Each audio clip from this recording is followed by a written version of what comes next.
مع الله في لألآت النجوم وحبك. عدت ایک آتا ہے مدت اور ایک آتی ہے عدت. ان دو کے درمیان میں آتا ہے کنڑ کی زبان میں مدہ. کیا مدہ؟ عدت کہتے ہیں وقت گزارنے کو، مدت کہتے ہیں کتنے سے کتنے تک وقت ہونا. سمجھ میں آ رہا؟ مسئلہ ہے، غور سے سنو، ضرورت ہے آگے پڑھے آپ کو. مدت کہتے ہیں مثال کے طور پر آپ کوئی عمل کر رہے ہیں، کوئی ذکر کر رہے ہیں، آپ کو بتایا جا گیا کہ یہ ذکر اتنے دن تک کیا جائے تو آپ کے کاروبار میں خیر و برکت ہوگی، تو اسے کیا کہتے ہیں؟ مدت.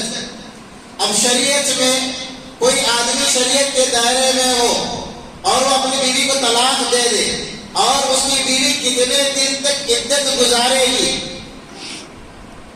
اس کے دوران نکاح کرنا درست نہیں ہے، جائز نہیں ہے، اسے عدت کہتے ہیں. کسی عورت کا شوہر انتقال ہو گئے تو وہ عدت میں بیٹھتی ہے، اس کی تفسیر آ رہی ہے. دیکھیے اب بیوی ہے، شوہر کا انتقال ہو گیا ہے، شوہر نے طلاق دے دی. اب عورت اگر حائضہ ہے، اس حالت میں اگر طلاق دیا ہے، کتنی عدت وہ گزارے گی، اس کے بعد جا کر نکاح کرے گی. اس سے پہلے ایک بات غور سے سن لیں، جب تک عدت مکمل نہیں ہوتی اس وقت تک نکاح درست نہیں. جب عدت مکمل ہوگی اس کے بعد آپ کا نکاح درست ہوگا. تو عورت اگر مطلقہ ہو گئی، طلاق شدہ عورت ہے، حیض کی حالت میں ایام مخصوصہ میں اس کو طلاق دیا گیا ہے، پھر اس کے بعد اس عورت کی عدت کتنی؟ اس عورت کی عدت ہے 3 ایام مخصوصہ. کل ہی بتایا تھا ایام مخصوصہ کسے بولتے ہیں، بار بار وضاحت نہیں کرتا. 3 ایام مخصوصہ گزرنے کے بعد وہ کسی اور سے نکاح کر سکتی ہے. اس سے پہلے اگر وہ نکاح کرے تو اس کا نکاح نہیں ہوتا. اور بعض جگہ پر میں یہ بھی سنیا ہوں کہ پہلے شوہر سے 3 طلاق لینے چلے گی پھر بھی وہ شوہر کے ساتھ رہے گی.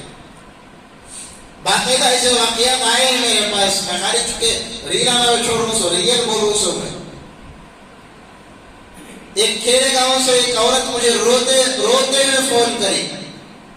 رات کے تقریباً 2-2:30 بجے تھے. کم سے کم 10-12 کالز مجھے آئے اور پھر اس کے بعد آخر میں میں تنگ آ کر وہ فون اٹھایا. فون اٹھانے کے بعد دیکھا تو ایک عورت تھی اور اس نے نرم لہجے میں سلام کیا اور میں نے اس کے سلام کا جواب دیا. میں پوچھا کیا مسئلہ اتنے وقت میں آپ کو پیش آ گیا؟ وہ عورت کہنے لگی حضرت میں کچھ دین سے واقفیت رکھتی ہوں، میں نے 1 سال یا 2 سال اصلاح البنات کے مدرسے میں پڑھا ہے، میں نے تعلیم حاصل کی ہے اور میرا نکاح ایک ان پڑھ گوان لڑکے کے ساتھ ہوا ہے ایک قریے میں کھیڑے گاؤں میں. میں نے کہا کہ مسئلہ کیا ہے؟ کھیڑے گاؤں میں نکاح ہونا مسئلہ ہے یا ان پڑھ گوان کے ساتھ نکاح ہونا مسئلہ ہے؟ انہوں نے بتایا کہ حضرت مسئلہ دونوں بھی نہیں ہے. مسئلہ یہ ہے کہ میرے شوہر کو مسئلہ معلوم نہیں نکاح کتنی باریک چیز ہے، اور میرا شوہر جب بھی غصے میں آتا، غصے کا بہت بڑا مزاج ہے ہمارے شوہر، اور جب بھی غصے میں آتے بار بار طلاق کے الفاظ بولتے. کئی بار نکاح ہو کر حضرت 5 سال ہو گئے، 5 سال سے میں اپنے شوہر کی زبان سے طلاق کے الفاظ سن رہی ہوں. میں اپنے شوہر کو کئی مرتبہ سمجھائی آپ کا گزران میرے ساتھ ہونا بالکل حرام ہے. اب اس پر وہ شوہر مانا نہیں. پھر اس کے بعد وہ عورت کیا کری، اپنے ساس کے پاس آئی، ساس کو آ کر بولی کہ امی میرا ایسا مسئلہ ہے، ایسا قصہ ہے، آپ کے فرزند انجمن ایسے الفاظ کہتے ہیں اور شریعت میں اس کا مسئلہ ایسا ہے.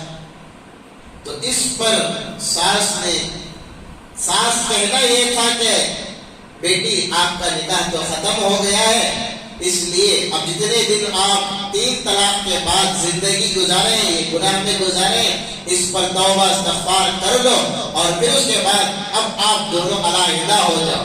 لیکن ساس کے الفاظ یہ نہیں تھے، وہ رو کر کہنے لگی کہ بیٹی جا، تیرے ساتھ تو میرا بیٹا 5 سال سے غصے میں طلاق طلاق بول رہا ہے، میرا نکاح ہو کر 65 سال ہو رہا ہے، جب سے میں اپنے شوہر کے نکاح میں آئی ہوں اس وقت سے لے کر اب تک میرا شوہر مجھے طلاق طلاق کہہ رہا ہے۔ اتنے چھوٹے چھوٹے مسئلے پر اگر بات کرے گی تو گھر کیسے کھڑا ہو؟ مسئلہ ہے بہت بڑا، اگر چھوٹے چھوٹے باتوں پر اگر بحث کرے تو گھر کیسے کھڑتا؟ جا کر اپنی زندگی گزار۔